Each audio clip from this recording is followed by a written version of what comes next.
So what's our mission today, Scott? We're going to do some mini painting. It's a tough mission. We're going to do some mini painting, finally.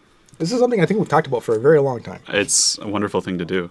So I've done it once. We've talked about that a little bit in the preamble.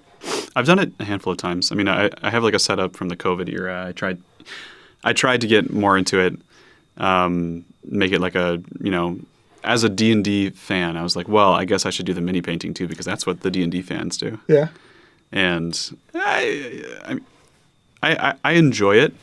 I find that I don't want to like spend a lot of time doing it. I'm usually more into the writing of the D&D. Yeah. But whenever I do it, I really enjoy it. So maybe I should just like recheck my priorities because I think it's a wonderful thing. Yeah. As far as like skill level, I know the basics. I know, your base coat, your wash, your dry brushing, your highlighting, bit of layering maybe. But if you want like pro tips, I'm not your guy. No, this is a purely hangout stream. This is something we talked about, like I said, for a while. Yeah. Just like kind of getting together and hanging out and not having like a script or necessarily a certain thing we were hoping to accomplish aside from just hanging out. Yeah. That was it. That was the point. I'm liking the setup, like just in terms of like having an activity and having the microphones catch us both evenly. Yeah. The lighting's pretty good. Is this lighting being uneven? Nah. Going to be an issue? No, Okay. I don't care. People understand why it's like that. So Yeah. Okay. What are your painting subjects today? Okay, Scott? yeah. So I went down to one of our local stores, Rogue Robot, because it's on the west side of town, and it means I don't have to drive an extra 10 minutes. That's where I got most of this stuff too. Yeah. I picked up the Half-Orc Barbarian pack, which includes a couple of those. I got a little camera I'll show that off on. One right there. And one a little heavier duty, sort of a winter cloak. Got the big great axe, looking at a big shield. The first one, rocking Warhammer. And then I also picked up a giant dragonfly because I was feeling kind of cabiny. I wanted to have something I could play with a color palette a little bit. So, yeah. So I'm going to try those. Have you thought about where the dragonfly is going to live when it's done? No. I can't imagine getting to a place with these where I'm satisfied with how they look that I want to display them. Is my thing. That's the artist's paradox. That's just me though.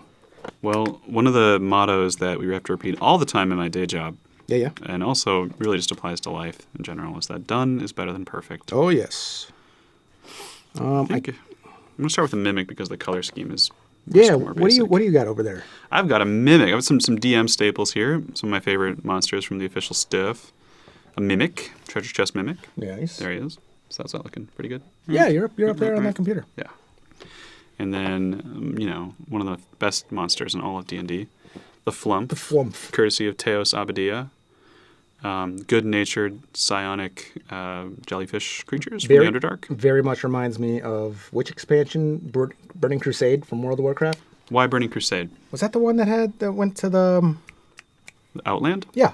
Yeah. Were there flumps in that expansion? I don't know. I remember one of the areas was very bluey and jellyfishy. Oh yeah, Sporagar. Yeah. Sporagar. Yes, with all Totally. the different. Yeah. Yeah, they were the big stalkers. I remember. By the I way, spent a lot of time in the world of Warcraft. So no, yeah, same, bro. Yeah. I also wanted to say these two, your first two, very much out of the Dragon Quest series as well.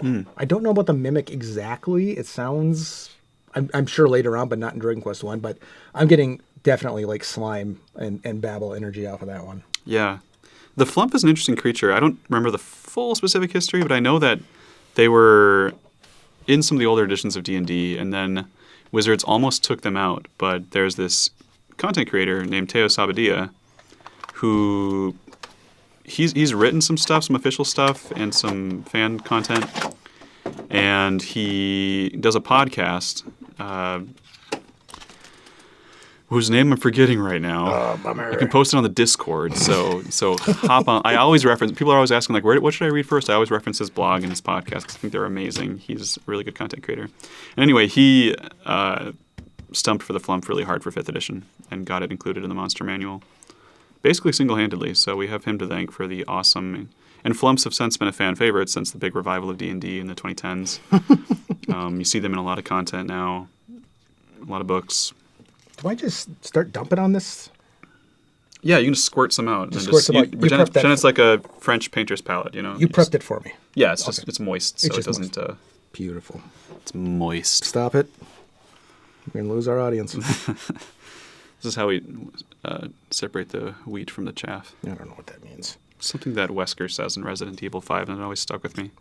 Because he says at the beginning of his boss fight, and I died to that guy like 20 times when I was playing with my roommates in college. Which Resident Evil was that? 5. 5, okay. With Chris and Shiva. What? And in Africa. Yes, okay. Yeah. Now I'm remembering, yes. And you fight Wesker in it, and he starts his boss fight with, "This is how we separate the wheat from the chaff." Yeah, I just remember the controversies about it, about just the fact that it existed. There are controversies. About yes. Yeah. Justified. Yeah. What colors? Okay, I'll do the mimic first. do the Flump mimic? is tricky. I'm just starting with brown because I feel like any barbarian's probably safe with brown somewhere. You can, buy brown if you're rolling barbarian. That's the first color I grabbed. Brown, black, a little bit of silver. Which is kind of why I went with the dragonfly, because then I can get away from that. I can do purple, orange, whatever I'm feeling. Yeah. The question for the mimic is, what is its base color, like the mimicky parts? Like purple is the default for mimics. For which parts? Like for the tongue and the body parts. I would favor a green tongue. Like, what about like Slimer, Ecto Slimer, Ghostbusters? Green. Eliza would love that. She's a huge Slimer fan. And then you build the rest around the green, whatever you're thinking of that. I could get it. Yeah? Yeah, I've got a couple greens here. I think I'm probably messing this up already, which is good. I need something to fix. It's all about those happy little accidents. Yeah, bud. All right, I did make a little list of things we could talk about, too. Oh. Because, I was like, I haven't prepped for an episode in a while. Why not give it a shot? Number 1, string theory. You start. I'm reading a book right now. Actually, I actually have things to say about string theory. Not exactly string theory, but like quantum physics. Good. You hit me. Do it. All right, so recent research in the world of quantum physics and just astrophysics in general shows that it's very likely that the universe is not full of dark energy like they've expected for many, many years now, or at least like 2 or 3 decades. The popular theory has been that dark matter and dark energy are like these invisible things in the backdrop of the universe that control how quickly time passes. Basically, like they dictate like the amount of dark energy and dark matter. This is going to be like a really rudimentary take, but they inform how quickly the universe expands, which in turn determines how quickly time passes. And some science has shown that that's actually just kind of like a silly theory and that they might not even exist at all. And actually what's happening is just the universe is very lumpy, which means that like due to the theory of relativity, time passes more quickly or more slowly just based on the lumpiness of the universe. And what lumpiness is exactly is just kind of like some constants that kind of change. I can't get too much more into it than that, but it's just interesting to think about like time being relative and space being lumpy. That's it. I did tell you what I was doing before you got here, right? And you're going to drop this quantum physics on me like right out the gate. I can't believe I asked for that. Yeah, man. That was my choice. So how do you feel about that? Scared now. Scared? Thank you. About a lumpy universe? I think it's kind of cute. I don't know what a lumpy universe means. I don't really know either. Like, I understand lumpy. I've been familiar with that for a great deal of time. That's why I kind of like it, because it's like much more close to home than dark matter and dark energy. That sounds spooky to me. So, did the dark matter have motivations? Or was it just like... No, it's just what they called it. Just kind of like ebb and flow, like tides. It's not like the dark side of the force. Okay. So why they chose the term dark matter? So it's like yin and yang? I mean, it would be nice if it was. I think that's not what what an astrophysicist would say, but... yeah, of course not. But yeah, it's definitely a yin and yang. But I don't want to paint minis with that person, so we're okay. We're okay. Because I'm working on Chrono, I try to at least have like the most basic understanding of like what time science is like these days. Oh, I suppose. So that's why I read stuff like that, and I'm like, that kind of makes sense. Yeah. If I don't get too deep into it. Because you're doing writing? Yeah, we're writing the narrative, and so I want there to be as few paradoxes and poorly explained things as possible. Okay, well, first question, is it paradoxes? Paradox? I think so. Okay. Paradoxes. Or paradox, I cannot remember. Medical terminology was a long time ago, and I only passed it because I got an A. Well, you got one dox, then you got a paradox, and after that you got 3 dox. Oh, God. That was brutal. I have decided to not use your fancy D&D paints. I'm using this 24-pack I picked up at Michael's when I needed something to paint the numbers in on those Pride die I got the team way back when. Remember? Nice, yeah. Yeah, each one was painted with a different color. That was way back when we were still recording in the recording space. Back in at the teatro. That's probably for the best. This paint is very old, and it's like kind of lumpy in the jars, but it's still like the universe. Oh, it's like what's that movie? I don't know. No, Men in Black. You know Men in Black. I do know Men in Black. The universe is on the Orion's belt or whatever. Oh yeah. Yeah. That was Men in Black 2. No, that was the first one with the cat. It was, yeah, you were right. It was the first one. I'm a Men in Black fan. I know a thing or two about it. Yeah, a couple things. Actually, I don't think I've seen Men in Black 2. That was the one with Johnny Knoxville. Yeah, was it really? Yes, sir. That's what he's from? Oh. No. Oh, no, that's the actor. Like, yeah, okay, I got you. What did he do in Men in Black 2? He was a henchman. Oh, okay. Just, the heavies, well, sort of a whipping boy, I guess would be the term. Seems appropriate. Yeah. My favorite part of mini painting is the wash. I'm looking forward to that part. What is the wash?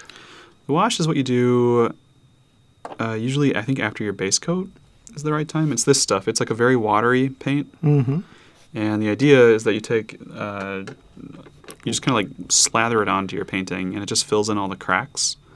And so it gives anything you've painted like a nice kind of like, sort of like realistic dirtiness. It kind of just like gets darkness in all the dark parts that should be dark. So you just kind of take it and just like put it all over.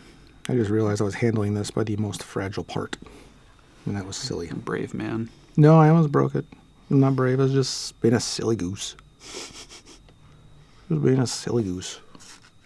Yeah, no, I think I'm starting with a little bit of leather here.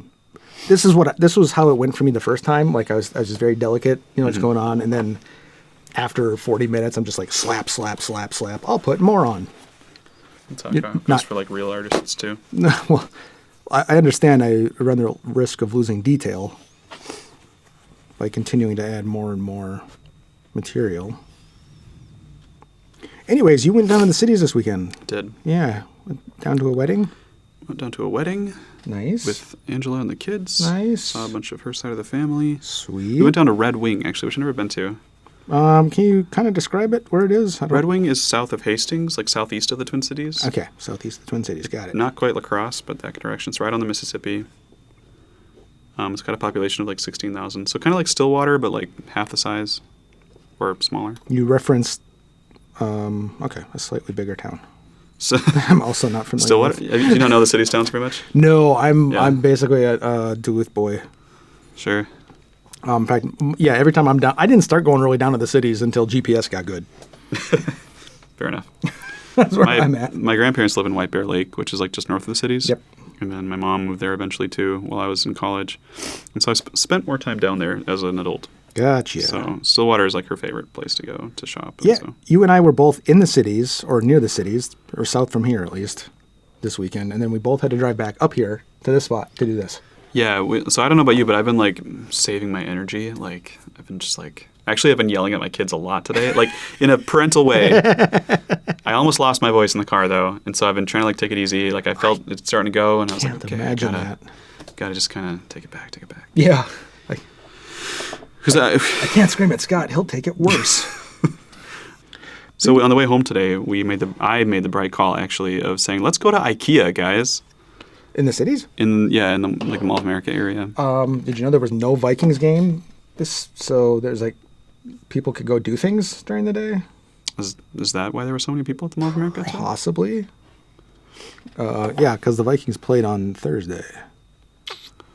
I didn't know that. I don't keep track of the Vikings. I'm a poor sports. Anytime I'm going to the cities, I look at sports schedules. I know what seasons typically run, so I go to check to see if anything's gonna be like a huge mess. And ended up seeing. Well, the reason I was in the city is a Valentine's Day present for Laura.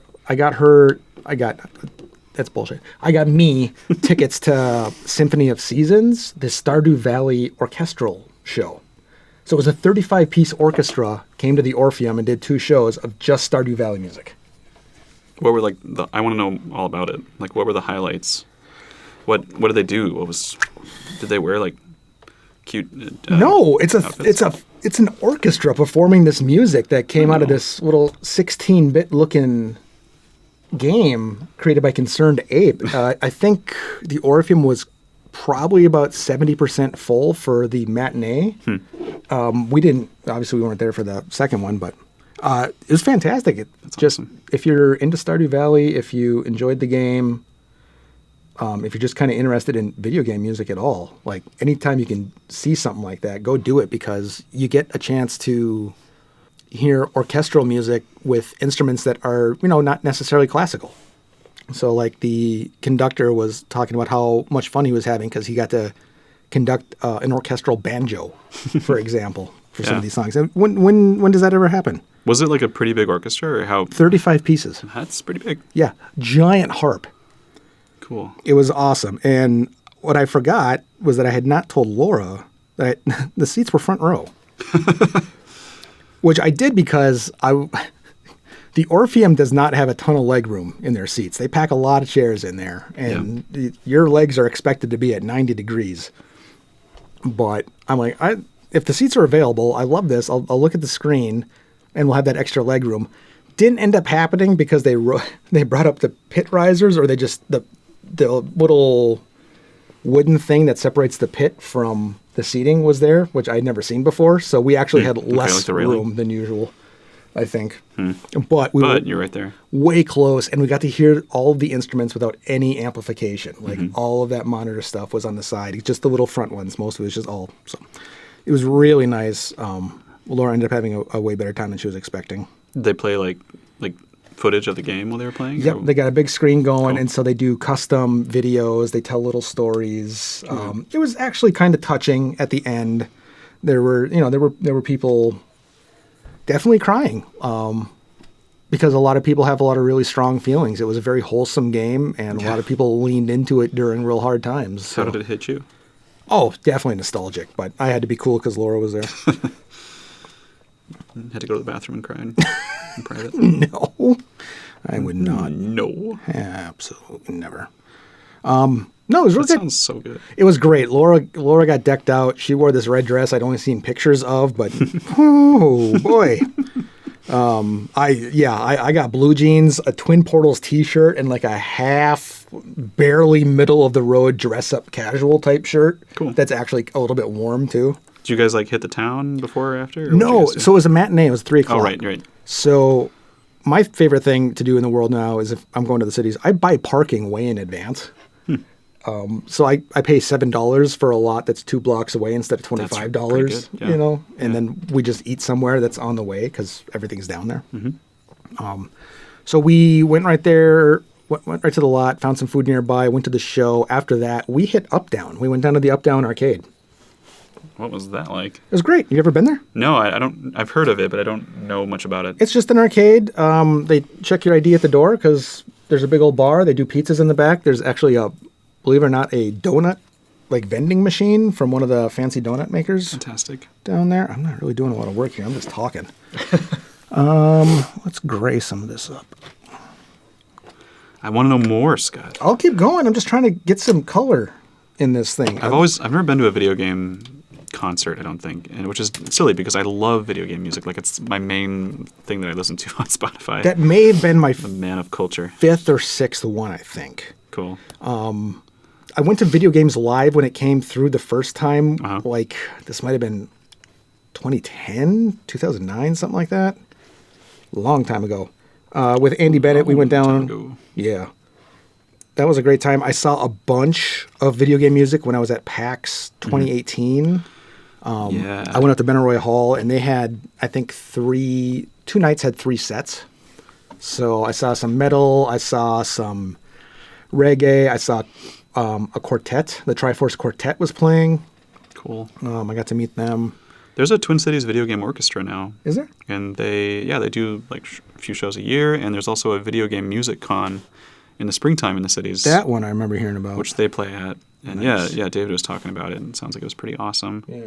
Nice. Yeah. Went to the hotel, just the Best Western, and then today we spent most of the day in the Minneapolis Institute of Art, which we'd never been in. Oh, cool. Have you ever been? Yeah, a few times. Yeah. The place is great. It was really sweet in there. Yeah. I think I've actually reviewed the operational support grant for them. Huh. Would be I have a vague memory of it. Uh-huh. And I think those recycle every couple of years, and I've done the last 2 years, so. It's huge. We ended up, of course, not having enough time Yeah. to get through all of it. I ended up going to Tea Source, and I bought $80 in tea to supplement the several pounds that are still in the house. Nice. Yeah, it was a good time. As Oh, one wait, does. I wrote down the names, too. Grasshopper, which I think was chocolate and mint. Ooh. Ginger Snap, Witch's Brew, Carrot Cake, Cranberry Spice, Toothless Tiger Chai, which is a caffeine-free chai, and Red Berries is one. I'm excited to try all of those.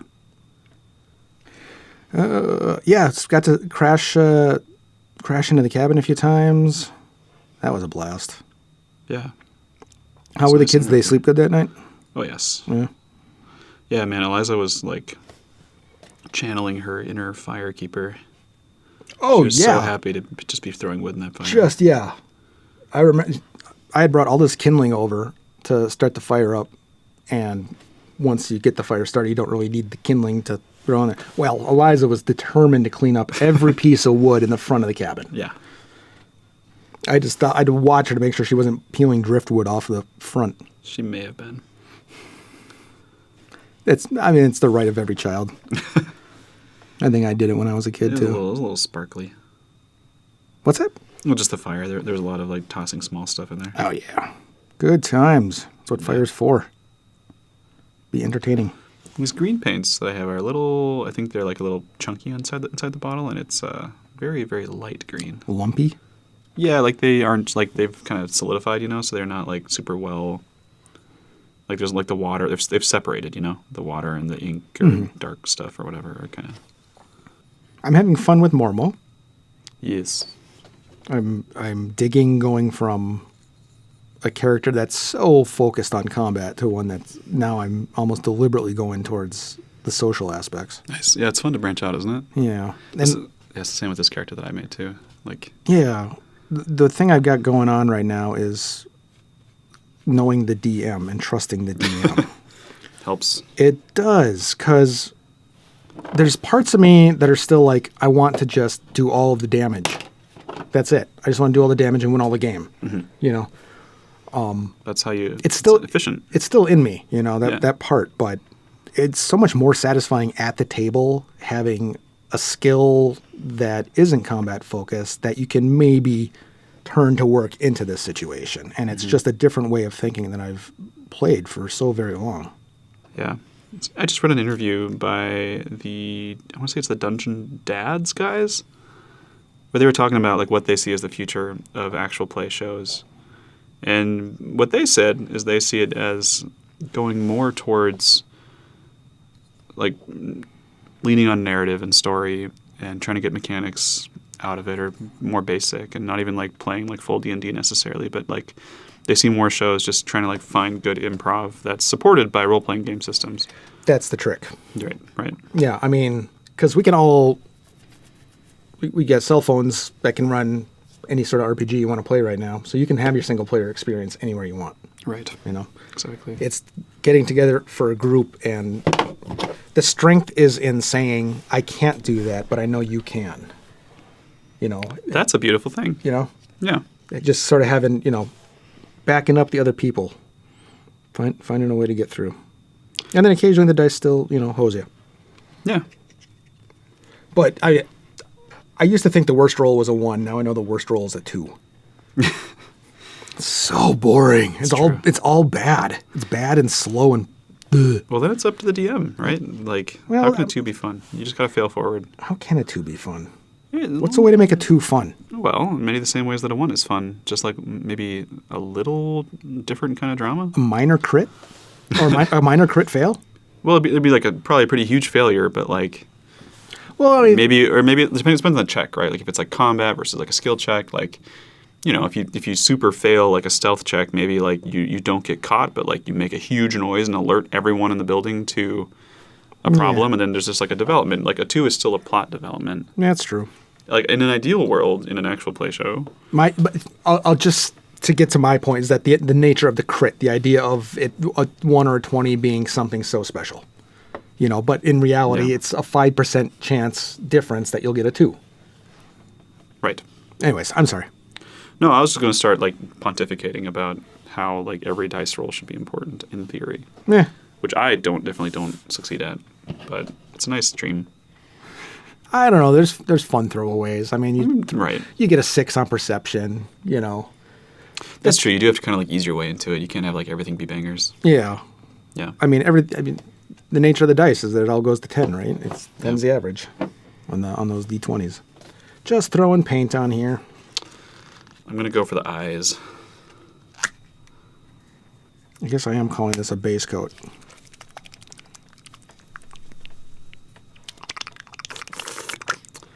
Tasty. That's what that sounded like. Tasty. Fava beans. This is the Mephiston red color. It's very red. What colors am I using? I should probably announce those. All right. Just for the camera. Yeah. There's the red color. It's so red. It's so red.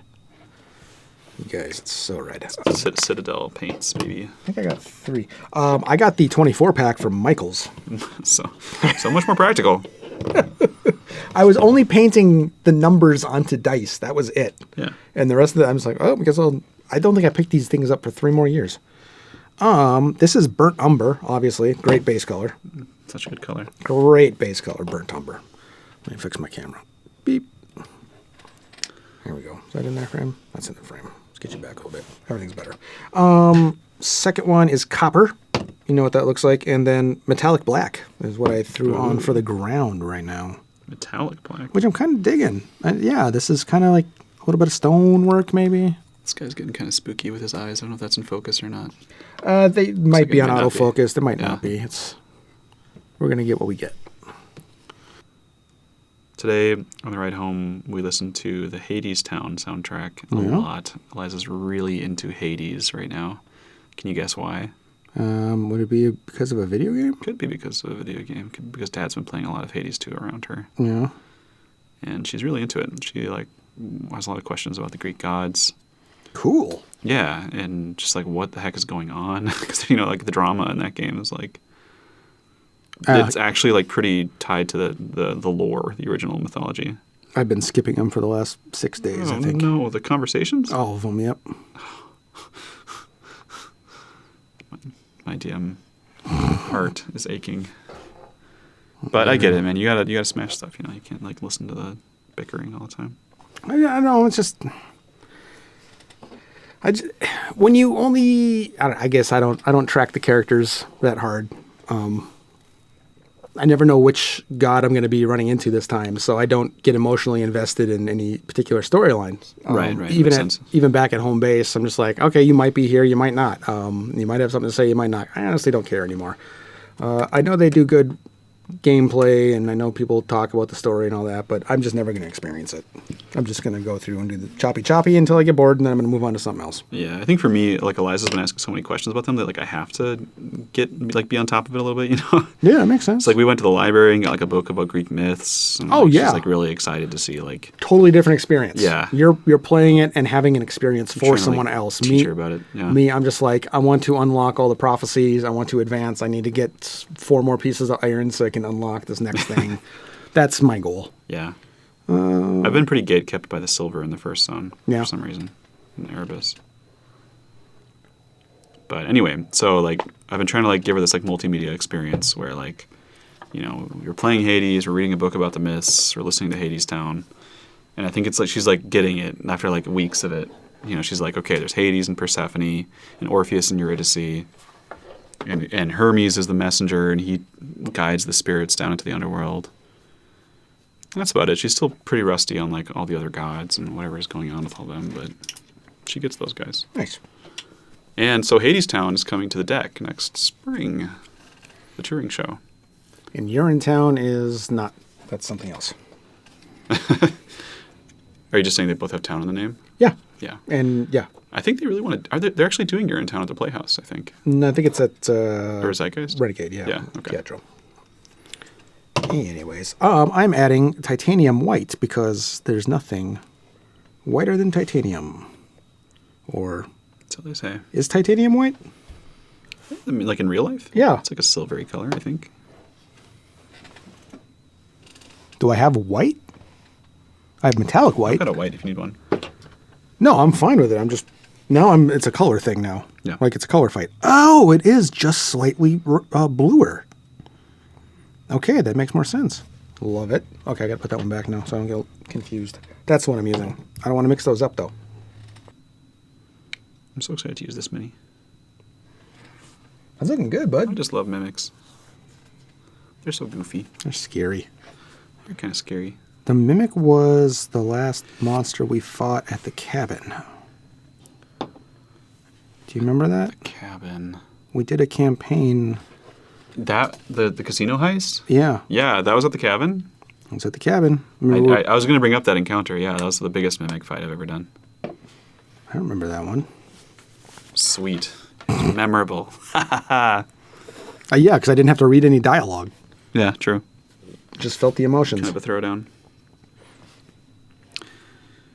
For the listeners, we had a fight. They were doing a casino heist. They were trying to get to the vault inside of a casino.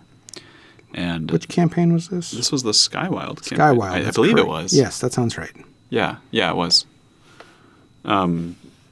They made their way down to the vault, and it was full of treasure, but then once they were all in, the door closed behind them, and the treasure started to move, because the whole vault was the inside of a mimic.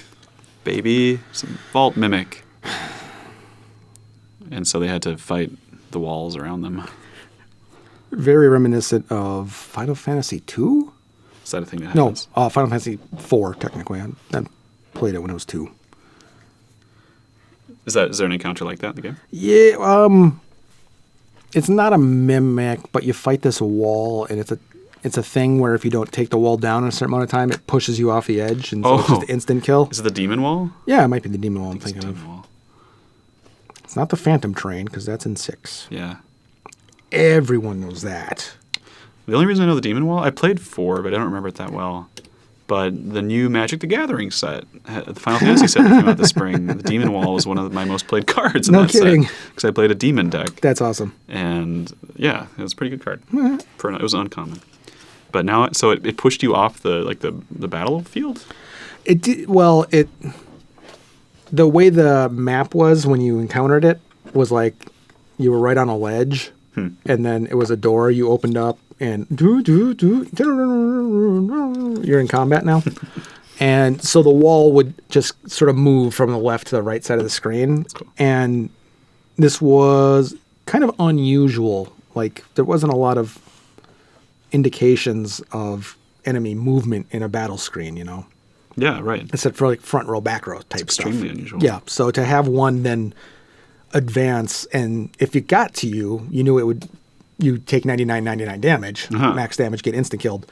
So what happened? Did the door push you off the wall, or did it fall over you? It doesn't matter. I always just assumed it just pushed you. Because I liked that. Thought it was funny.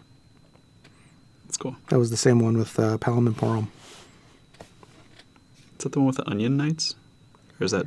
It must be a 2? different one. And that might be 2.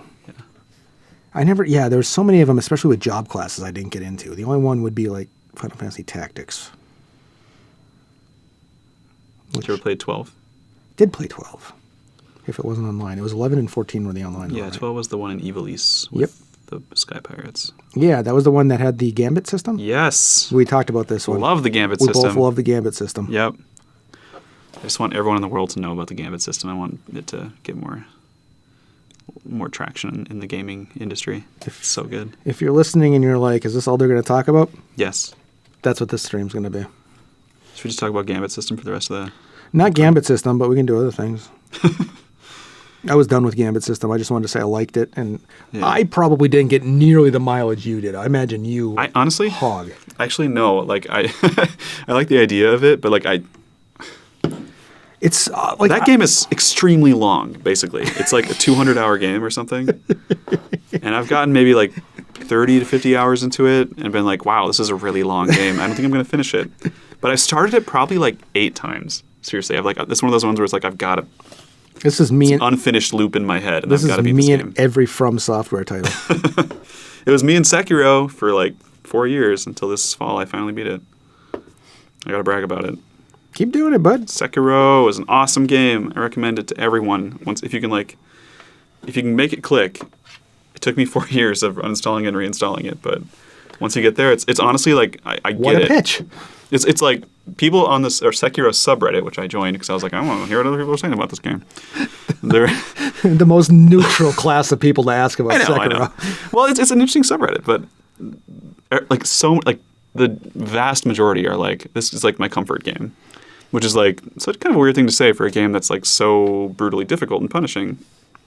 But once you get the rhythm of it, it's not so bad, and so like I get it at this point. Like I reinstalled it and like I just like play it once in a while just because it's really satisfying. It's just cheaper than hiring a dom.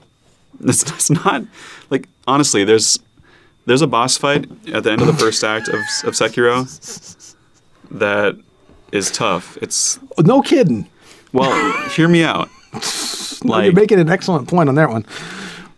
It's a lot of games have like the test boss where it's like this guy. This is especially FromSoft games all have this. Like this is the boss that kind of makes sure that you've like figured out the systems of the game because you kind of use all of them to beat it.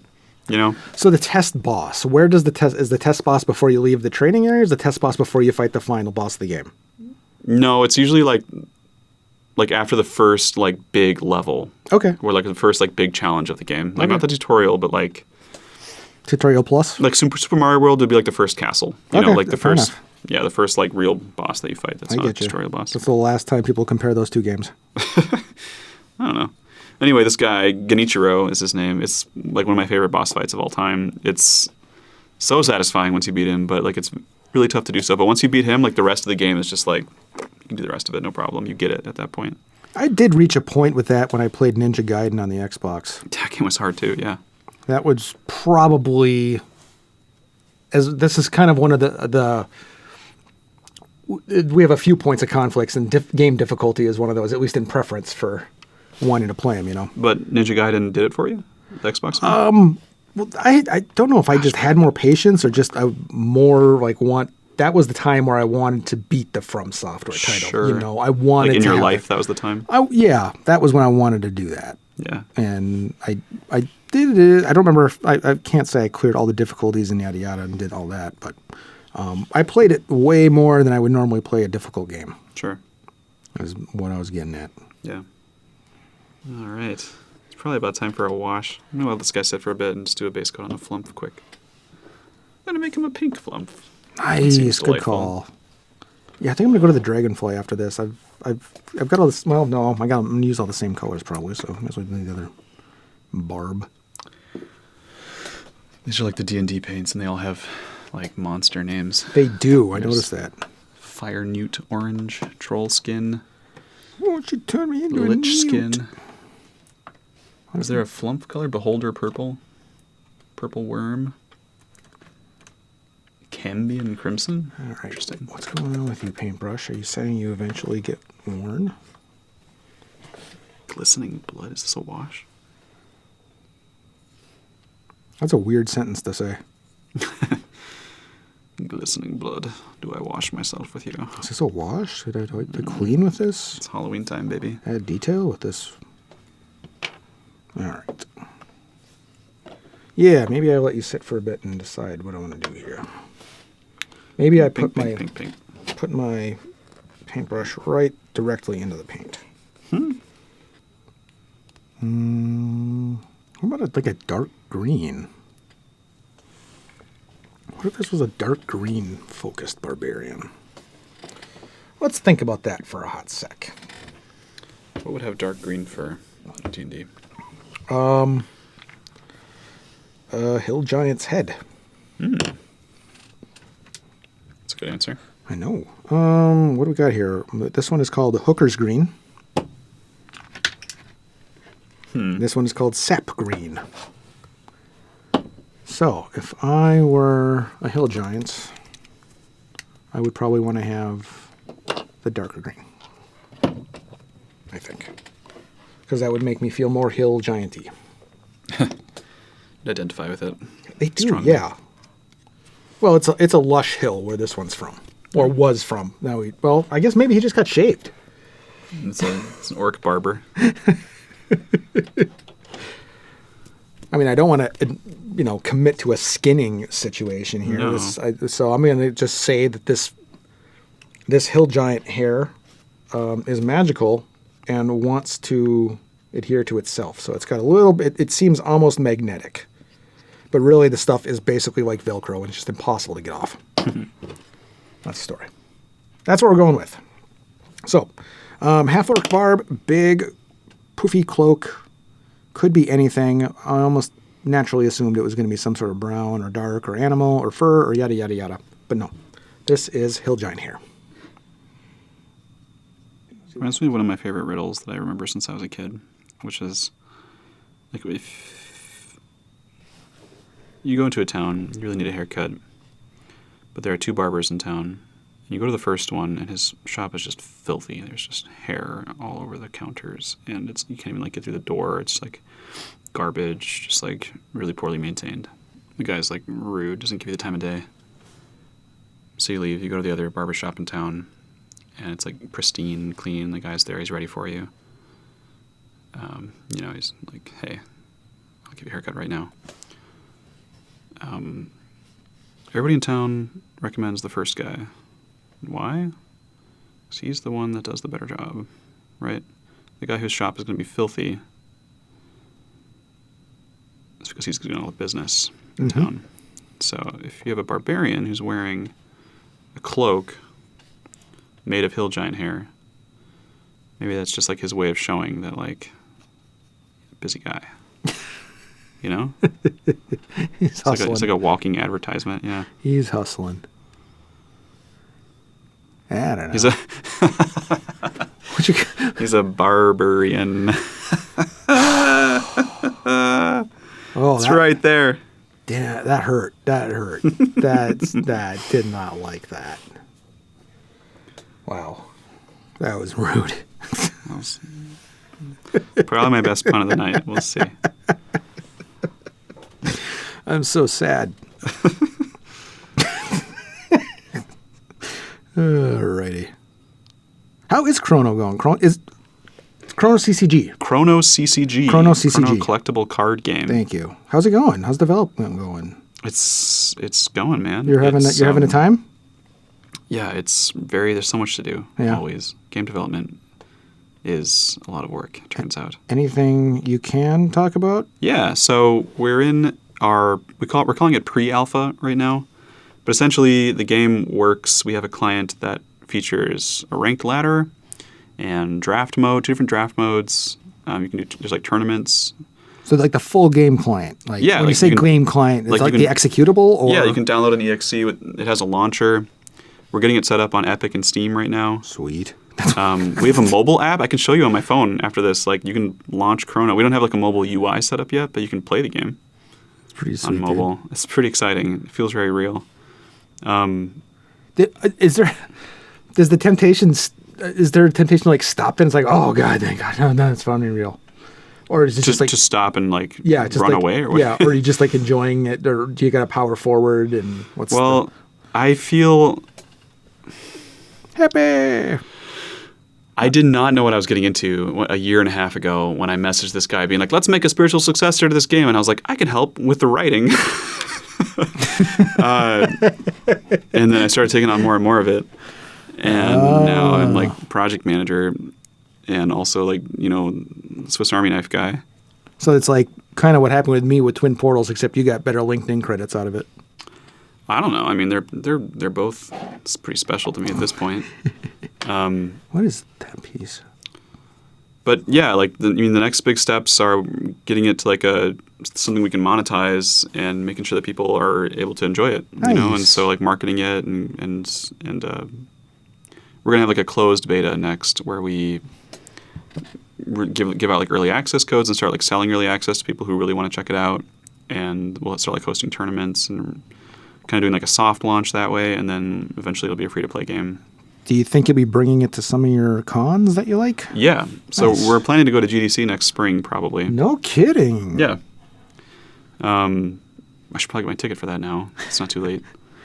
But yeah, I mean, that one of the guys on the team went this spring. Oh, that's right. You talked about that once. Yeah, like it was so valuable just to like meet people in like the art industry and this music industry. But what I was going to say, like, am I still enjoying it? Like, is it something valuable? Like, there are so many people now that have chipped into the project that I feel like a deep, like a burden, but like in a good way, you know, like a responsibility to do right by all these people. Yeah, your cousin. Very motivating. Your cousin, Leland, right? Yep. So like this last week, I've been riding high on two things. One is my cousin Leland sent me, he's been working on music for the game. My cousin Leland, who did the Avernum song for Twin Portals, the intro. So he's making 4 tracks for Chrono. And he sent like the first one's like getting there. It's like 7.5 minutes long, and it is so good. It's so good. I was like, this is pretty active for a menu screen. He's like, I want it to sound like $1 million game soundtrack, and I'm going to do my best. And he's killing it. That energy is so sweet. Yeah. So that's wonderful, and I've just felt so like lucky and grateful, and so that's been motivating me this week. And then my daughter, we were like cleaning out her backpack, and in like her little secret pocket on the outside of her backpack, she had like a few special treasures and knickknacks, and then like a little tiny Polaroid picture of me and her that she just like kept and wanted to take with her, and it just like made me sob. It was so sweet. Oh. So those two things, no matter what's going on with work or what otherwise, that's been sustaining me. Nice. Do you remember how we started this whole thing? Twin Portals? Yeah. Way back in the day. I remember I remember the meeting of the minds at my house. Yeah. Was it after one of our sessions? One of the Skywild sessions? I feel like we talked about it, but like we got together separately to like hash it out a little. Like, what could this be? What do we have an interest in doing? I feel like we had a meeting at Sir Ben's. We did that too, yeah. That was like, I think a little further on the process. We were trying to like plan out specifics. Yeah. I just think about that one Blue Yeti microphone, which I think is in that closet over there now. Thank you, Blue Yeti. Yeah. Now we are painting on stream. Well, on camera anyways. I don't know, I was trying to paint this thing like I'm doing like, I'm going to get the first pass and that's going to be it. You want to try some washing or some dry brushing? Oh. It's pretty fun. I might on that other one in a little bit. Yeah. I just want to get a little bit more. You see how it kind of like fills in all the cracks? Oh, yeah. To mimic. Yeah. Very, very nicely. Nice. So you can leave like the corners kind of unpainted, and then it'll just kind of like really well kind of. The one that I have a hard time with is dry brushing. That's like, to me, that's like pro level painting, but I don't think it really is. It's just dry brushing is where you like literally take a paintbrush and put paint on it and then let it dry off. Like try to wipe off all the wet part of the paint. Mm-hmm. And then you can kind of just like, it kind of gives it like a nice speckled look. Yeah. So it's good if you want to show like kicked up dirt on something or like kind of like the tips of fur. It's nice. Brandon something long in Dutch out in Idaho was sending me pictures of his. His dry brush? No, his minis that he's been working on. He's got a kobold, 3 kobolds on each of his shoulders in a trench coat. Yeah, perfect. Yeah, he's been doing that one. He's playing in games out there, and he likes painting and wants to thank his DM. So he works on his skill, and the DM gets the results. What do you think the future of D&D is? Like, well, you were kind of talking on it earlier, like right? actual plays, yeah. Like, well, I mean, what we're doing is just telling stories with rules. Right. You know, that's never going away. Do you mean? I kind of mean like D&D specifically, but I guess more like company? industry. Like, yeah, like where do you think, is it going to just kind of keep on being what it is, or like will it grow into more of like a multimedia empire? I know like Hasbro really wants it to be like Yeah, that's the this whole problem. IP. Well, do they? I think they do. I've read reports of their like shareholder meetings where they're like, D&D is like the next Marvel. Yeah, that's great. So support it a little better. Of course, they want it to be the most they want it to be the successful, profitable thing in the world. And then if it can be good after that, cool. Right. That's the problem. That's what we're running into. Yeah. So I guess maybe the follow-up question is like, is the indie market like where it's at with D&D? I don't see why it wouldn't be. Yeah. Like, why are we tied to the big business thing now when everyone can pull up a PDF? Hell yeah.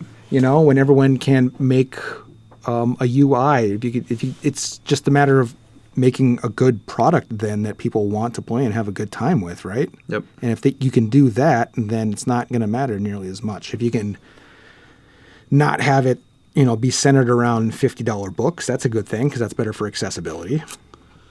Yeah.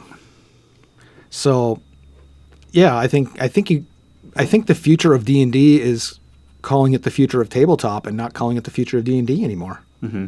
I think that's the future. I think it's broader than one program. Makes sense to me. So, I don't know. All right, we got green there. So it'll just kind of live on as like the gateway drug to tabletop because it's the most accessible. Well, it's the longest lasting. It's got the best name recognition right now. Right. But that's not necessarily going to hold forever. I wonder what the next big one will be. What are the folks at Crit Roll doing? My goodness. Daggerheart? Daggerheart, that's what, yeah. Yeah. Hasbro had all of the money and all the resources so they could bring in theory, the best talent, right? Yeah. So you got your Jeremy Crawford. And that's true, and now they're... And your Perkins and your Chris Perkins, right? Yeah. And so the money and the opportunity to create brings everybody in. And now, for reasons, many of these heavy-duty creative types are leaving and going to this other place where they may not have as much money, but they may have more creative freedom. Yeah, that's and true. I'm able so to excited. do their own thing. And we've been in this system for X years. We've got, probably 50 years of thinking about this in a professional capacity. Right. We have ideas of things we've wanted to change, and now we've got a system that we can create or adapt to our needs. So I think that's going to be the powerhouse right there, is the first wave of cast-offs from all of the restructuring and the that's corporate true. stuff. I mean, Draw Steel is like launching now. That's Matthew Colville's big one. James Introcaso. Yeah. They're both pretty big names before the big OGL fiasco.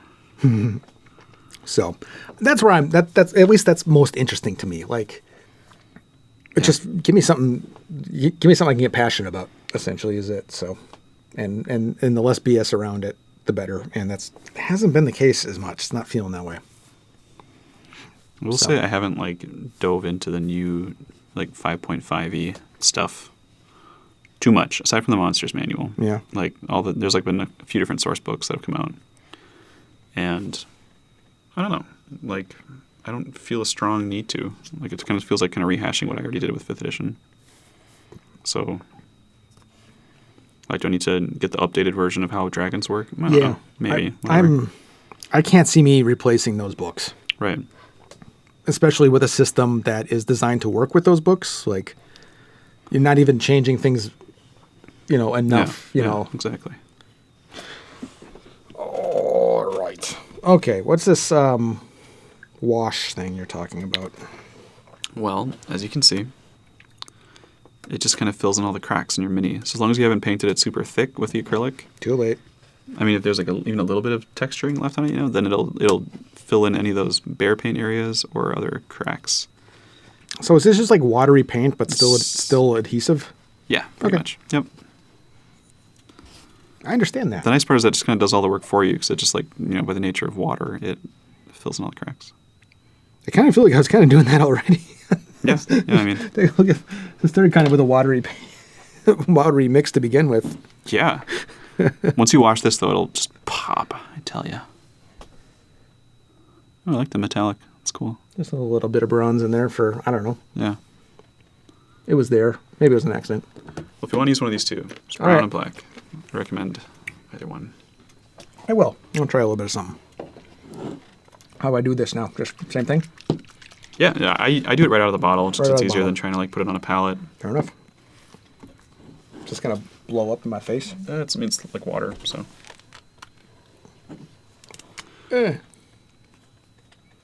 Weird.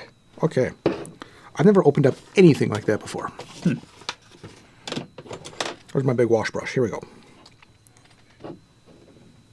I'm so excited for you. All right, I'm just rocking some details here. Yeah, if you just kind of like paint over it, it'll like fill in the cracks. You can get it pretty wet. In fact, what I like to do is get it like really wet and then like dry off the brush if it seems too wet. And you can kind of like daub it up because it's just like water. You know, you can kind of soak it up with your brush. All righty. I'm just going to go to town. Yep. You'll get a feel for it pretty quick.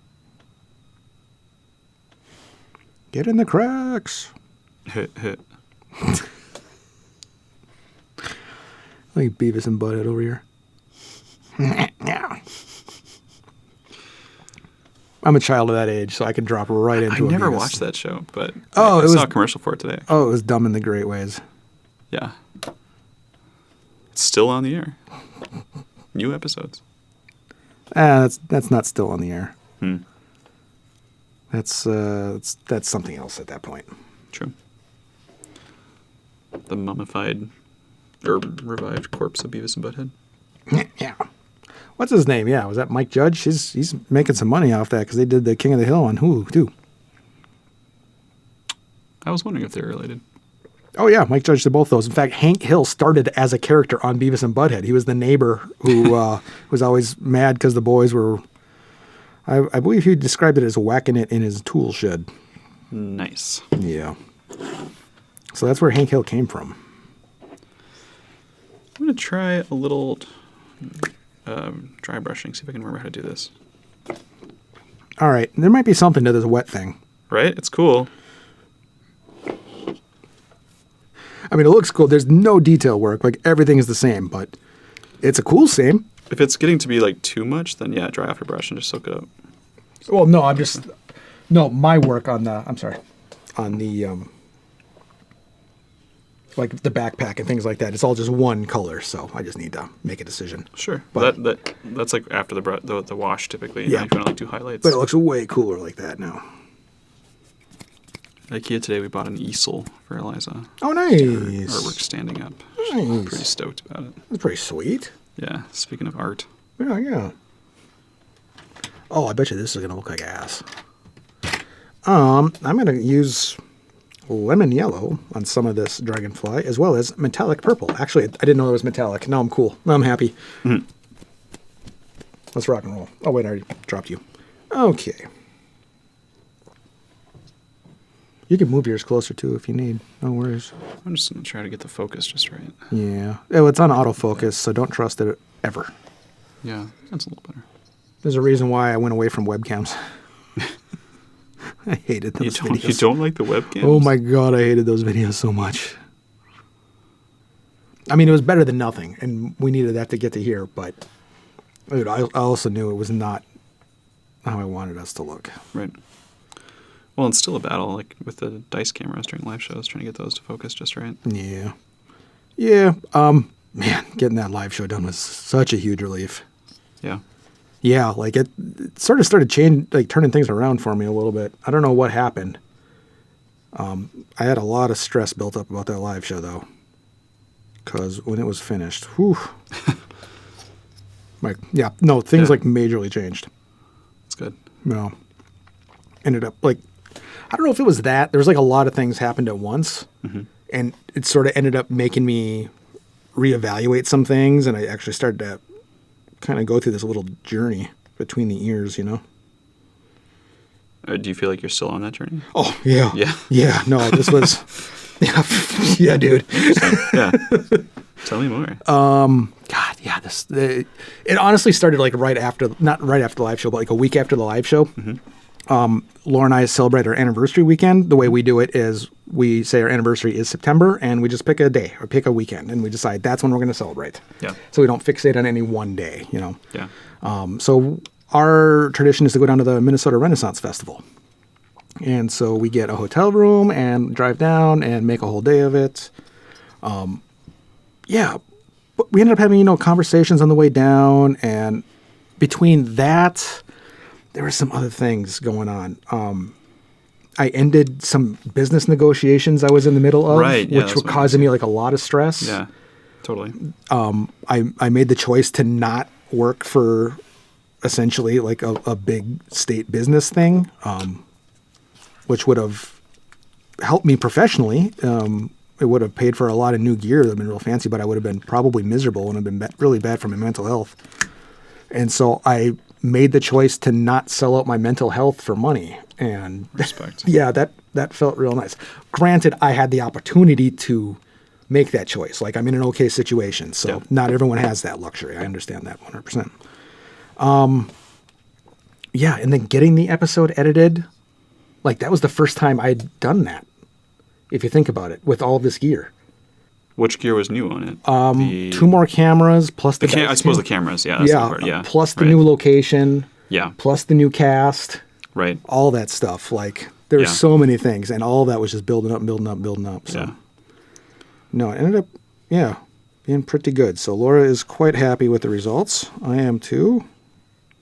And it's like the other thing was I kind of described it to Laura. It's like I felt like.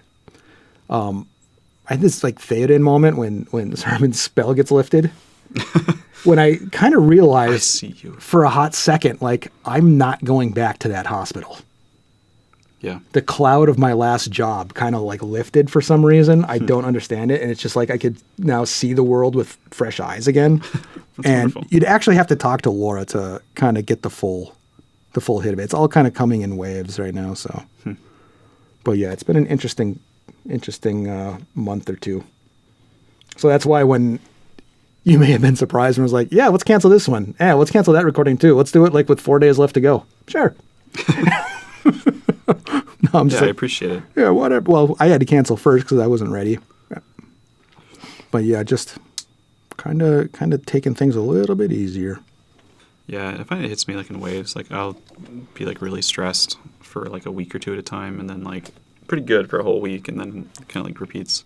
Yeah. It's kind of like a quick turnaround though. Like something will happen, then I'll just be like off for a few days.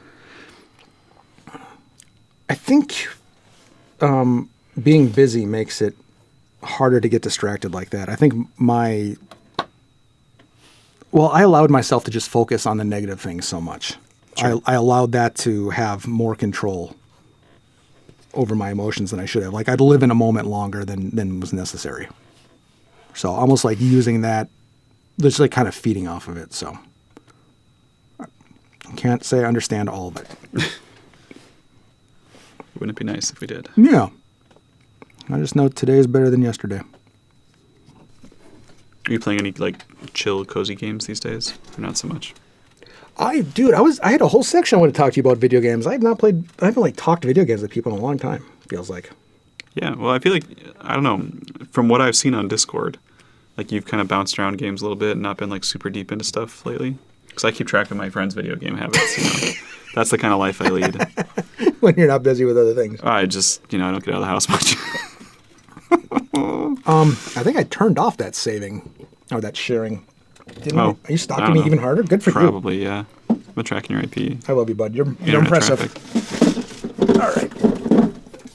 No, I just mean like from what you talked about, like, you had, like Expedition 33. Yeah. But then you got busy. I got to get back into E33. I think the live show happened. Right. But yeah, I need to get back into E33. But I'm also scared. That game seemed really sad. It's got its ups and downs. What's the full name? Claire Obscure Expedition 33. Expedition 33. Yeah. Yeah, I was looking at like games for the holiday season because I have no need to buy a new game ever. No, I have so many games that I haven't played. Seriously. It's incredible. That being said, Ghost of Yote. You haven't started it yet? I haven't started it yet. I let Laura take it for a Christmas list. Nice. Suggestion. I'm like, hey, here you go. Yeah. Add this one. Put this one on the list. That one, Outer Worlds 2, I was reminded, released. Yeah, like just did. Yeah. I'm trying to think, what else is there? Final Fantasy Tactics. I want to get that again. Is that game as good as everybody says it is? You'll like it. I played Tactics Advance, which I think is pretty similar. I believe so. maybe not. I think Tactics is a little more brutal on the difficulty. Okay. So you probably will like it. Yeah, I don't know. I struggle with tactics games sometimes. Really? Like I gotta like get into it, you know. Like once it starts to like hit its stride, then I'm like, yeah, give me more. I just mean in terms of like, you know, to really play a tactics game, you gotta like immerse yourself in it. I feel like you gotta like remember all the mechanics from day to day and optimize and stuff. For the hard ones, at least. I think you'd probably be fine. That'd probably be fine. I mean, Yeah. I beat the game in my 20s, so What does that mean? I don't know. Tell us more about your 20s, Scott. Well, I don't know. I'm you know me in difficult games. I only do like 2 of them ever. Ninja Gaiden and this one. There's a new Ninja Gaiden now. Did you see that? Yeah. Ninja Gaiden 4. I did see Made by that. Platinum Games. Which is not Team Ninja? No, so it's like, yeah, I think there's some like hardcore fans of the series that are like, oh, it's not the same. Yeah. But I'm a big Platinum Games fan, so I think it's kind of cool. I kind of want to get it. What did Platinum Games do? Oh, lots of stuff. They made the Bayonetta games, for one. Never played them. I think they made a couple Devil May Cries. They made Never Metal played 'em. Gear Revengeance. Never played it. But you know of them? Like, they're all like high-speed ninja flipping action games. Mm-hmm. They made Vanquish. Did you ever play that one? Sounds familiar, but probably It not. was like a PS3 game. Let's say no. Oh, it's a crazy game. They make a lot of like fast, high-octane action games. A lot of twitch. Just like fast a lot twitch of like muscles. like chopping stuff up super fast and flipping around and dodging and parrying, Yeah. that kind of stuff. Ninja Gaiden stuff. And so somebody had the bright idea apparently to have them make a Ninja Gaiden game too. And yeah, it looks pretty cool. Nice. Your eyes have to be distinctive, don't they? Gold. Ooh. I kind of want to make pupils for my Mimic, but I'm not sure what color they should be at. Right now, they just has like red, albinic. I'm not sure what the word is for that. You're doing like next level work over there, bro. I'm just making a rainbow flump. I'm looking at your Mimic. Oh, the Mimic? Yeah. Yeah, it's pretty cool. I have 3 half-painted minis. Which is probably how I would play with them too. Yeah, man. That's great. Half painted is the way. Give me that gold back. I'm just gonna smear these colors together more. That's all I need to do. Smear it. Kind of my plan. All right, let's gold up these eyes. Give me a little brush. These eyes. Give me a little brush. Do you ever think about getting back into theater stuff again, Scott? Like Well, stage or improv or otherwise? there might be something on the horizon. Can't quite talk about it yet. Not on camera anyways. But yeah, I've had people approach me. Cool. So I've been learning songs and thinking about an audition packet. So something coming up, possibly. Very exciting. Yeah, I don't want to speak out of turn. Sure. So Well, But best of luck if you're auditioning for something. appreciate it. It's fun. Well, people say break a leg. Break both legs, Scott. Jackass. Used to be a theater person. What about you? You did theater like last year about this time, didn't you? Springtime this year. Springtime this I did year. Marjorie Prime. I remember I didn't like you doing that. I did. It was nice. Got to be focused on the stuff I bring you. Yeah.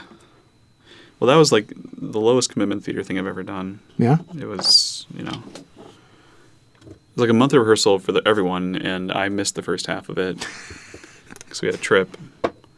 And Classic my character, Matías. I mean, it was all worked out ahead of time. Giving you shit, bud.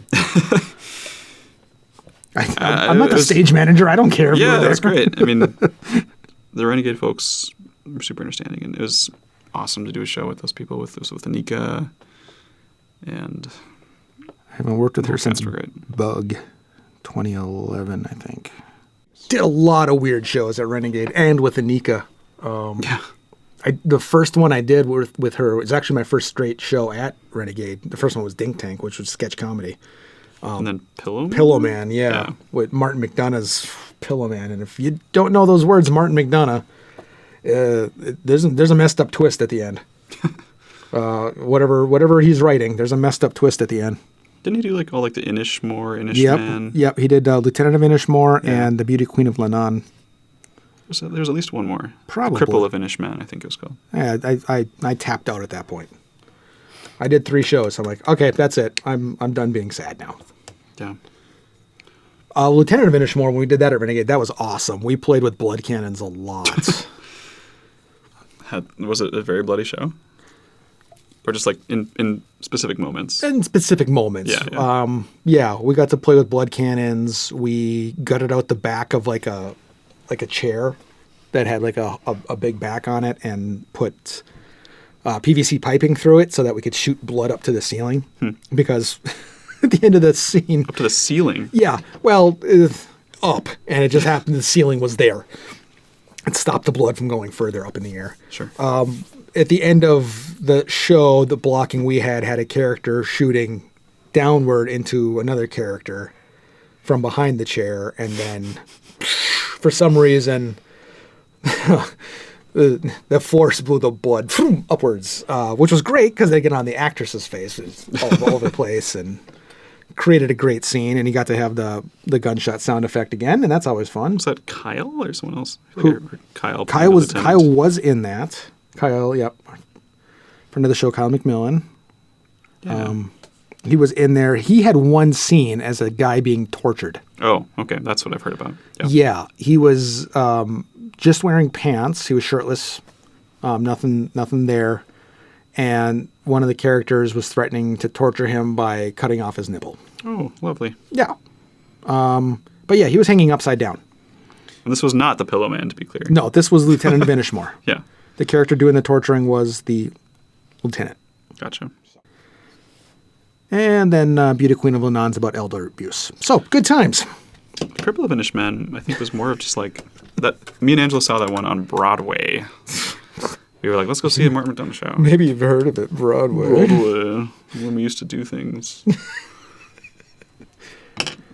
I didn't make you have kids. Take this up with Angela. No. I love having kids. One day we'll do things like that again. I'll get back there. Yeah. But it was a really lovely show, I remember. It was very like touching and moving. So maybe that's like the oddball one where it's like you actually have like your heart warmed by the end of it. Maybe, because I did not have my heart warmed by any of those other 3 shows. I promise you. Inishmore was closest, I should say. All right, let's slather on a little bit more here. We got to figure out what we're going to do for December, bud. Yeah. You want to talk about it? Yeah, well, you got any ideas? We could do an encounter type thing. Bring in like 2 people to play or something and... Yeah, that's a possibility. Do like a... I don't know, it could be a variety of different things. Yeah. It'll be our last studio episode before we do live show. Yeah. Because then we're back January 10th. January 10th, we will be back at Studio 4, which I liked. That was a great spot. Awesome.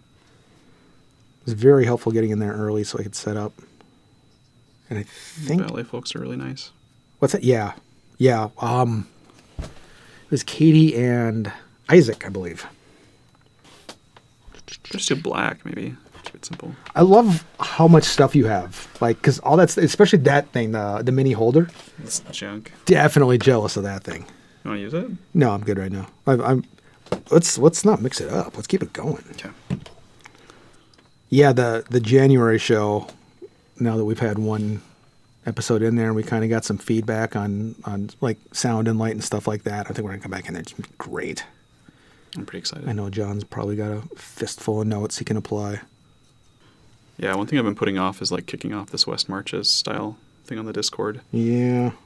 I have ideas, but I haven't like sat down and made it a real thing yet. Yeah, that's fair. Yeah, no reason to get it started if it's not set. I do, like, I kind of want to get started like as we get into the winter here, so. That'd be cool. That'd be cool.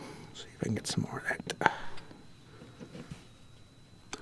So December, yeah, we could do an encounter thing. I'm trying to think of other stuff like break an encounter or something like that. Yeah. Was that kind of the idea you had with the original pitch? There are a few different takes on it. It was like break an encounter or like try out different elements and talk about like why they work and why they don't. More of like a DM oriented, like a DM talkback or something? Not necessarily a talkback, but like just like here's how different elements, like kind of like talking about 5-room dungeons and like how you can react to different player choices and different player needs. There's so many different sides to like crafting an encounter to like really hit. What about bringing in a couple DMs and you have a DM conversation? That'd be awesome. I love that. You know any DMs? I know a few. I mean, right now to me that feels like it's got some legs. Yeah. So, and if we could find a way I love that actually. Yeah, that'd be great. Find a way to make it so it's not just for DMs.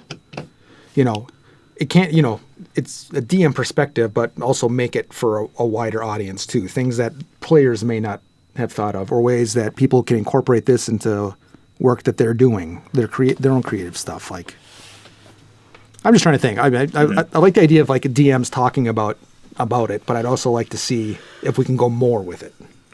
Yeah. I think the ground came out okay on that one. Ooh, that's beautiful. Yeah. It's lush.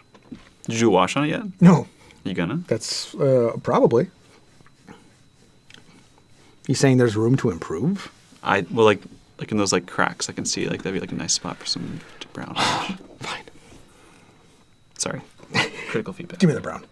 Very critical. I just mean I could just use some work. So harsh. No. Brutal. I don't know how Eliza deals with you. She ignores me. That's the secret then. That's the secret. Yeah, it's not complicated. It's good times. All right, so just splash her all over. Yeah, pretty much. All right, I can do If that. it's too much, then soak it up. We had a conversation earlier this week that was like one for the books. You and Eliza? Yeah. And I'm just proud of it, so I would share it.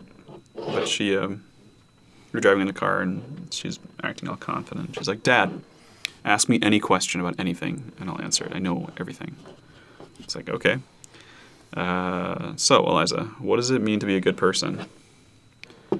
She thought about it for a second and said, no, I mean, it's just being kind and being intelligent. I was like, that's a pretty good answer. So what does it mean to be intelligent, Eliza? And she said, well, it means understanding things, understanding the world.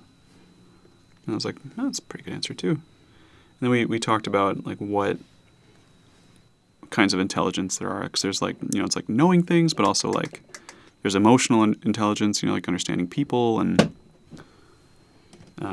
that's also part of that, you know, like having empathy. And when we talked about like why empathy is so important in the world, you know, like just being able to understand why people are acting the way they are and how to connect with them. And she kind of got it more than, it kind of got like deeper than I thought it would for like a drive to school.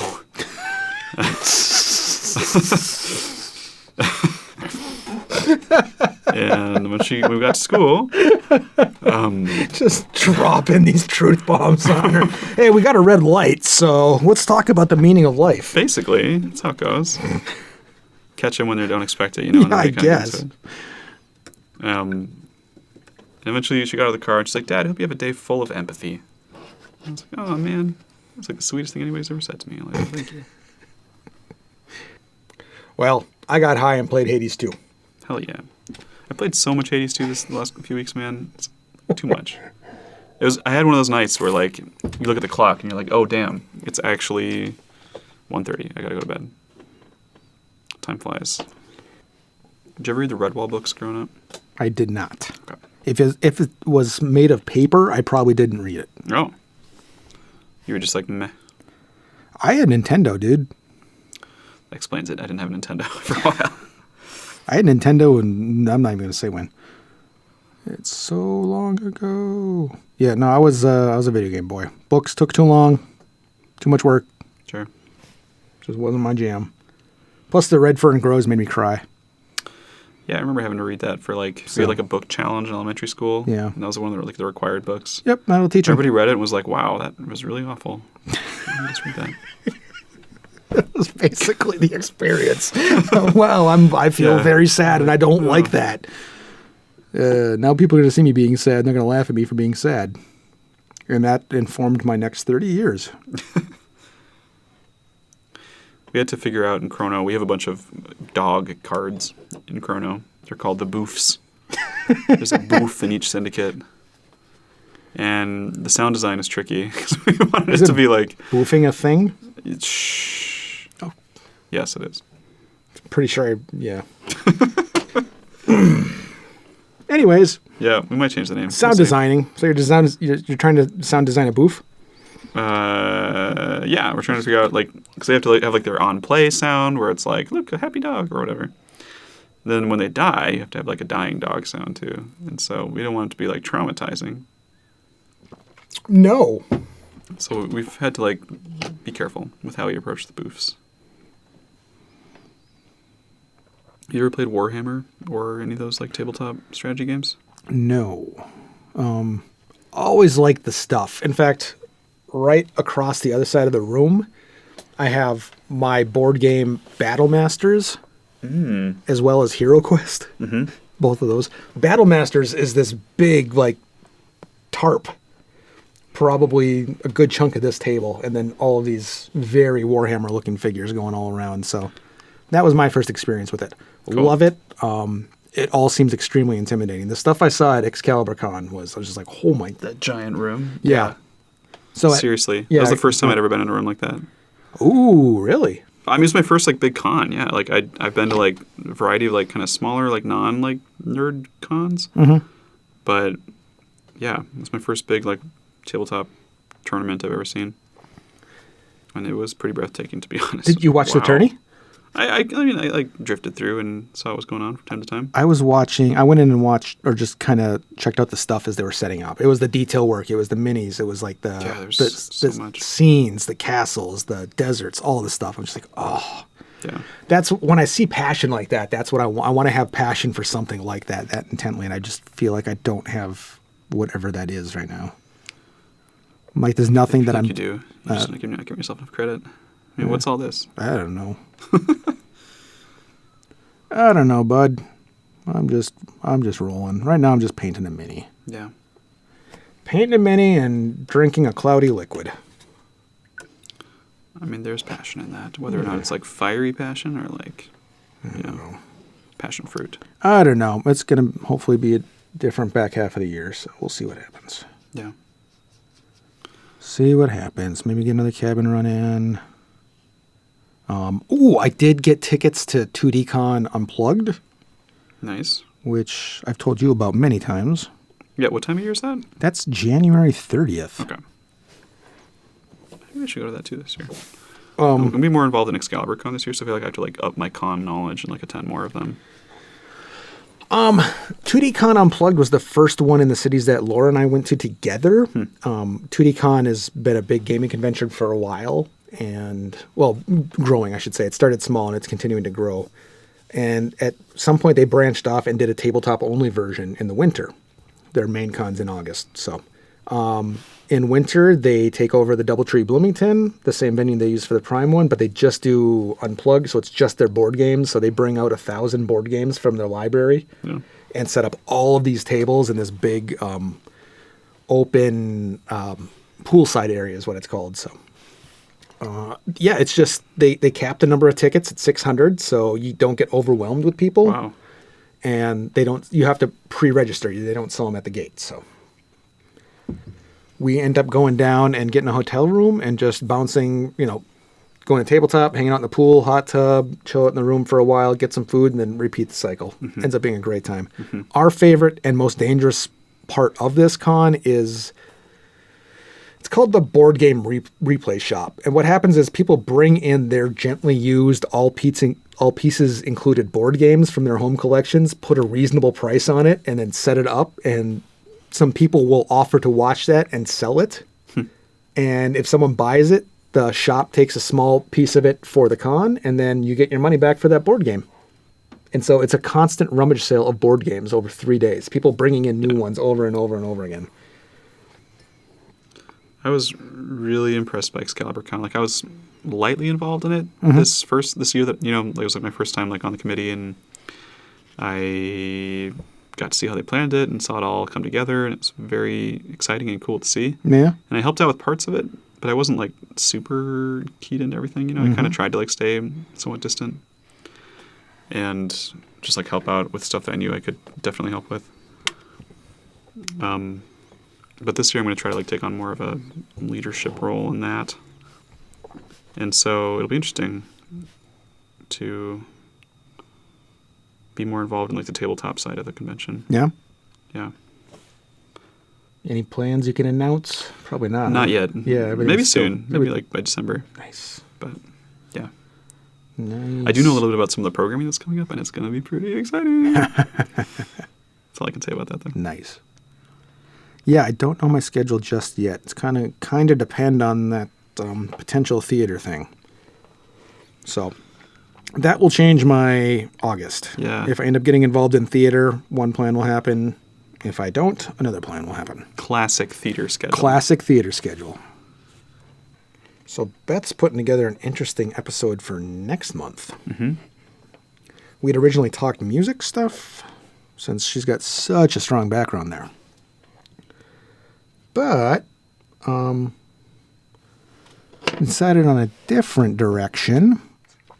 Beth wants to bring some folks in and have a conversation about what it's like finding or staying in a tabletop game as a woman. Yeah. So she's got a couple friends who all have experiences, good and bad, about what it's like trying to play a game of D&D or other tabletop.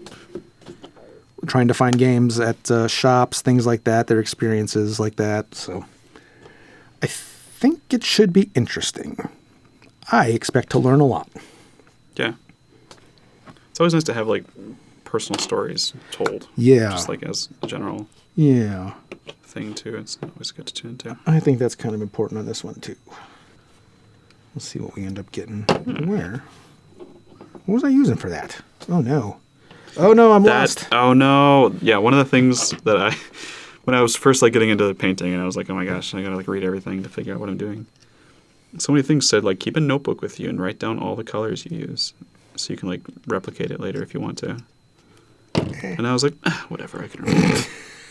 I don't need to take notes about my painting. And then like midway through like the very first thing I painted, it was like, wait, shit.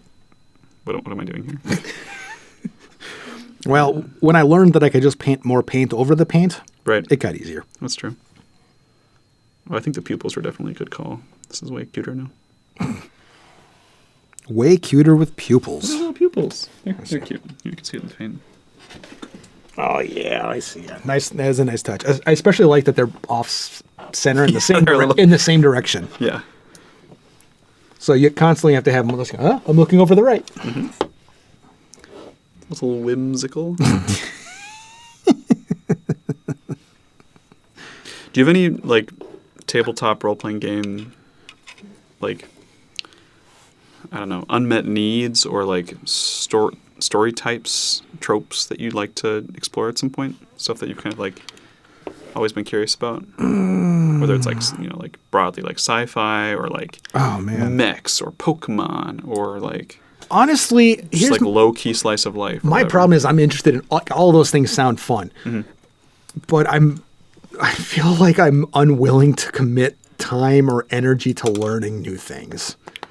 Honestly, but even if it was like D&D, like regardless of the system, like Shadowrun, I got the books; they're downstairs now. Like I love Cyberpunk so much, and I tried to learn that system, but it was so hard. Yeah. I got the Avatar game sitting right over there. I'd love to get into Avatar and try that. That might be a blast. I've heard good things. Blades of the Dark, that's sitting on a shelf downstairs. I want to take a look at that. There's all sorts of different things I'd love to try. I forgot the question. I'm drinking a cloudy liquid. No, just like regardless of system, what sort of like story or vibe? Man, no, I'm just having a good time. Like, I guess I never think that hard on it. Like, I'm just happy to have a story to tell, just to be a part of it, and it's more about the people you're doing it with. Yeah, it's about the community and everyone being there and deciding to get there and take this time together to do it. For sure. And if I had unmet needs in a story, I would go get those needs met in a video game.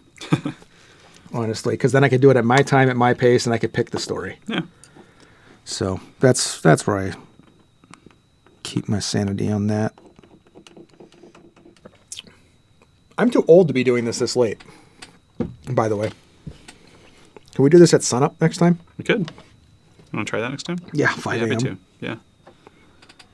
We listen to some Spider-Verse on the way up, too. It's stuck in Yeah? my head now. Into or? Into. Into, the first one. Yeah, the first one. So good. Yeah, the soundtrack to that one. Love that one. Do you feel like DMing, Scott? I don't know if maybe if I continue to make this progress on this little mental journey I'm going on, like I don't think I'd be good at it as I was. I think I'm becoming a little bit better of a person right now. So I've thought about it. I remember like a couple of years ago I had said, all right, I'm DMing this year. And you were like, oh, okay. And then I'm like, all right, maybe he forgot. I forgot. It's been fun to read about Critical Role Season 4. Yeah. Since they have a new DM now. Yeah. You know, Brendan Lee Mulligan. Yeah. Only from what you've sent me. Yeah, I've only watched a bit of it myself, but I've read about it, of course. Yeah, I know he... Dimension 20? Was that the one? Yes, that's what he's most famous for. Yeah. Yeah, we talked about this many times. Like, we just do not really watch him. It never occurs to me to. I've watched more of him like talking about DMing than him actually DMing. The only thing I watch is Acking. Yeah. That's kind of home for me. Yeah. I think I got that. Yeah, me too, pretty much. I dig my Acking. It's been fun though, because Critical Role, has like so many millions of people. Yeah. That tune into it, and 100%. so to have a new DM is to be like, everyone's always comparing them. Oh yeah.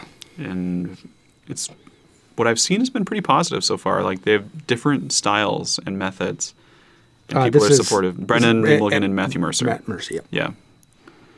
And one of the biggest differences that I've read about is that Matt is, he's a voice actor by trade, and he is kind of like the big world-building lore guy. So he imbues every NPC with a life, Like, every NPC has, like, some kind of backstory, some kind of connection to the world. Like, whatever they're doing within the plot is, like, justified and super, like, tangible. And so the players, like, then have, like, a really lived-in world to react to, which is cool. Brendan Lee Mulligan, it's like Matthew, like, he writes these, like, really detailed places, and his players then can, like, find their way through it, Brennan prefers to improv more, and his background is as an improv comedian and interesting stand-up person. That's a different skill set. Yes.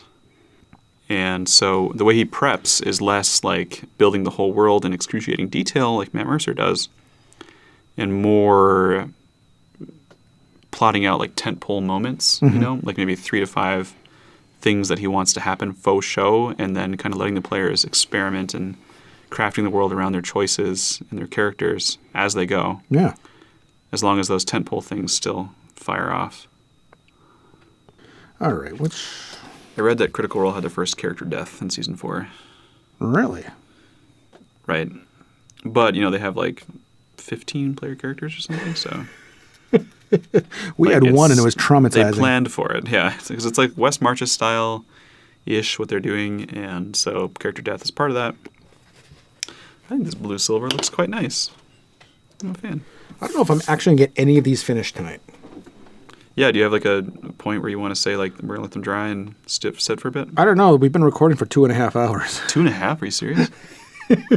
Is that? Whoa! I was looking at the 126, and I thought we were like an hour and a half in. No, that's how much time we have left to record, and I don't think that counts down accurately either. What's our button, Scott? That's what we're saying. That's why I said I don't think I'm getting any of these finished tonight. All right. Yeah, we can keep going though. I'm having a good time. I'm just happy saying with these two. It's 11:07 right now. Okay. That's all I'm saying. I don't have anything to do in the morning, so it's on you, bud. Okay. Well, why don't we let these minis lie then? You want to call it there? Yeah. Let's take a look. Let's post. Let's show what we got here. Let's talk about it. So. All right. See if that does any better. Yeah, we'll get what we can. This is my little mimic, buddy. Yeah, it Might looks be pretty- out of focus for you, but check him out. He's got red glowing eyes, a green tongue, and Slimer-esque pseudopods growing from his head. I messed up and got a bunch of green on his teeth while I was painting him, and so I covered the green with red blood to make it seem like it was intentional. Good trick. So he's got a bloody mouth on one side and a clean mouth on the other side. Next, I have this rainbow flumph. I put a pretty dark wash on it, and I feel like it kind of muted out a lot of the rainbow colors, so now it's kind of like a muted rainbow with a very pink head. I like the pink head. And I like his little pupils. They're really cute. So, and then I just started this guy who's from the Brandon Sanderson Way of Kings series. This is, I think, Dalinar Colin, or maybe Adolin, I'm not sure. But anyway, he's got a giant sword. I thought it was cool. He'd make a cool villain one day. He's also like bigger than your average like player character minis. Oh, So I yeah. feel like it might make a really good, sinister looking giant BA guy. So Does kind of have like a 6'6", 6'9" sort of look to him. Yeah. yeah, kind of Sephiroth-y. Definitely further up there. Yeah. Here's mine. This was the first one I did. Let's get you out of there. Might be the most complete looking. Just basics, bronze, brown, a little bit of white, some silver up there, and just enough of a touch on the skin tone to kind of give that. I don't know if that's going to get washed out or not. Looks good. Did the same thing with this one, but I wanted to change the color palette up a little bit. That's where I was doing the green, the hill giants or grass giant, tree giant. Hill giant with green hair. Hill giant with green hair. There we Nice. go. And it started kind of like a green theme barbarian, so I used brown for the ground, and then I haven't got to the shield yet or anything like that. I just started doing some a little bit of a lighter green with maybe just a touch of silver in there for some of the leather pieces, but I haven't gotten to the detail work yet. And then I got the giant dragonfly. I got just kind of a basic green, mixed green on the base, and then I started working on the body. I like the gold head is a nice touch, and then I'm kind of doing a yellow and purple so far. I haven't decided A little iridescent. where exactly I'm going with that just yet, but I do like the tones so far. So, yeah, having a good time with those. Bravo. There's my light. Now I got to use these guys. So Yeah, expect a mimic and flump themed encounter. get them in a game. The next episode. Yeah, anyways, I don't think I have much else on here. Paint Good. cheers. What's that? Paint cheers. Paint cheers. Tink. Glad you came out, bud. Yeah. Good stream for you? Yeah. Should we take this off? Yeah, may as well. Ow. Yeah, that'll be that. Yeah. Honestly, I was like anticipating more like quiet painting, but we got a lot to talk about. Yeah, just sort of chatting. Like, that's kind of how I wanted it to be. Just